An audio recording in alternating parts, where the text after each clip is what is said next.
नमो नारायण। आज हम भारत के ही नहीं विश्व प्रसिद्ध दक्षिणी कालीपीठ मंदिर में हैं और रूबरू हो रहे हैं भारत के संत समाज के प्रमुख महंत बंसीपुरी जी महाराज, जिनका परिचय भारत ही नहीं संपूर्ण विश्व में है। उनके द्वारा जन कल्याण के न जाने कितने ही कार्य किए जाते रहे हैं और वर्तमान में भी किए जा रहे हैं। आने वाले समय में शीघ्र ही 25 इसी माह की 25 मई को आकाश भैरव भगवान का मंदिर का निर्माण होने जा रहा है, जो कि भारतवर्ष में केवल दूसरा मंदिर होगा। जानते हैं महंत बंसीपुरी जी महाराज से इस विषय में। जी महाराज बताएं। ओम। जैसा कि आपको सभी को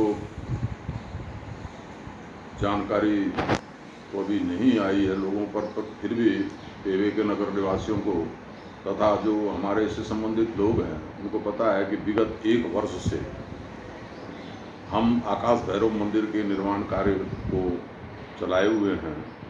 अब 25 मई को नरसिंह जयंती, जिस दिन भगवान नरसिंह का अवतार हुआ था हिरण्याकश्यप वध के लिए, और उनका क्रोध इतना बढ़ गया कि यहाँ तक देवता और अन्य प्रहलाद आदि भी उनके क्रोध को शांत नहीं कर पाए। तब सभी देवताओं ने जाकर के भगवान शिव से स्तुति की और शिव ने प्रसन्न होकर के जब वो नरसिंह उन्होंने शिव जी के अपने प्रधानगण वीरभद्र को वहाँ भेजा, और वीरभद्र ने जाकर के जब नरसिंह को समझाने का प्रयास किया तो नरसिंह भगवान जो है अति क्रोधित हो गए और वो वीरभद्र पर झपटे। तो वीरभद्र, ऐसा शास्त्रों में आया कि वीरभद्र सूक्ष्म रूप बना के वहाँ से अदृश्य हो गए। तो इस लीला को देखते हुए भगवान स्वयं सलभराज आकाश भैरव के रूप में वहाँ प्रकट हुए और उन्होंने नरसिंह को समझाने का प्रयास किया, परंतु नरसिंह उनको भी उनकी तरफ भी वो दौड़े तो भगवान शिव ने उनको अपने नखों से विदीर्ण कर दिया। पक्षीराज आकाश भैरव का एक ऐसा रूप है, ऐसा एक विग्रह है कि कहीं देखने को नहीं मिलता है। आधा शरीर उनका मृग का है, आधा शरीर उनका मनुष्य का है, और ऊपर का हिस्सा मतलब विभिन्न प्रकार का एक संपूर्ण रूप से एक चित्र है जो कि विभिन्न रूपों को धारण किए हुए है। ऐसा उग्र रूप भगवान शिव का आज तक कोई भी नहीं है। तो भगवान शिव ने उनको मूर्छित करके और अपने पूंछ से बांध लिया और हाथों से उनको पकड़ करके अंतरिक्ष में ले गए। बहुत समय तक अंतरिक्ष में जब वो उनको घुमाते रहे, 1-2 घंटा, तो नरसिंह ने सोचा कि ऐसी कौन सी शक्ति है जो कि मेरे से भी प्रबल है। तो उन्होंने जब ध्यान लगाया तो उन्होंने देखा तो भगवान शिव स्वयं वहाँ पर थे।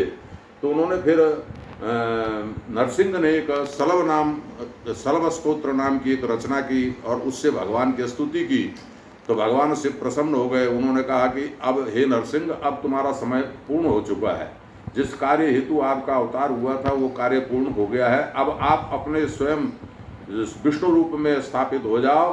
तो भगवान नरसिंह ने कहा कि हे महाराज, मैं विष्णु रूप में तो समाहित हो जाऊंगा, परंतु मेरे इन अवशेषों का क्या होगा।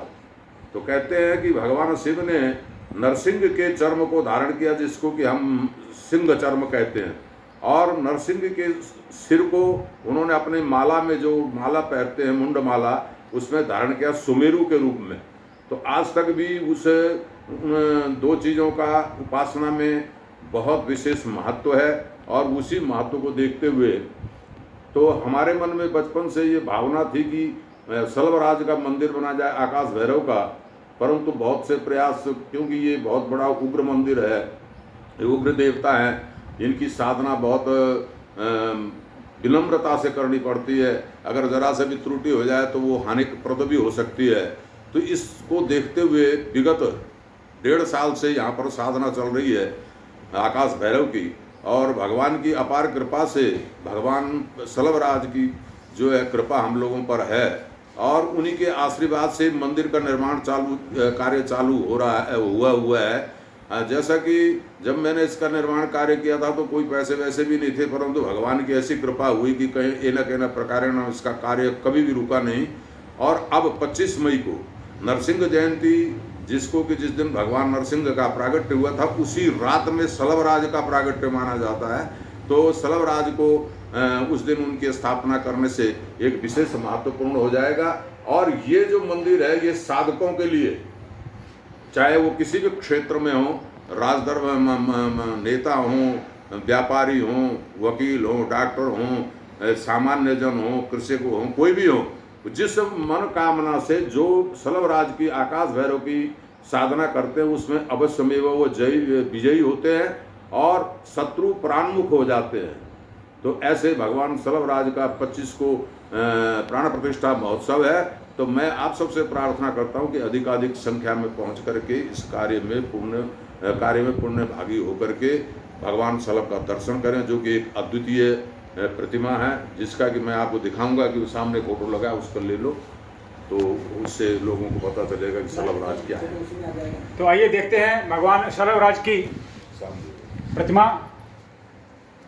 ये फोटो है सामने, प्रतिमा तो है। ये भगवान सलभराज की प्रतिमा है, जिनका 25 मई को जिस मंदिर का अनावरण होने जा रहा है, भगवान महंत बंसीपुर जी के आशीर्वाद से, महंत बंसीपुर जी के परम सानिध्य में इतने विशाल मंदिर का निर्माण होने जा रहा है, जिससे भारत ही नहीं पूरे विश्व के लोगों को लाभ होगा, आध्यात्मिक लाभ होगा, मानसिक लाभ होगा और सामाजिक लाभ होगा। और महंत बंसीपुर जी ने सभी देश के लोगों को आमंत्रित किया है कि आप अधिक से अधिक संख्या में आकर भगवान सलभराज के दर्शन करें और लाभ उठाएं। कुरुक्षेत्र से एसटी न्यूज के लिए मंजीत कुमार की रिपोर्ट।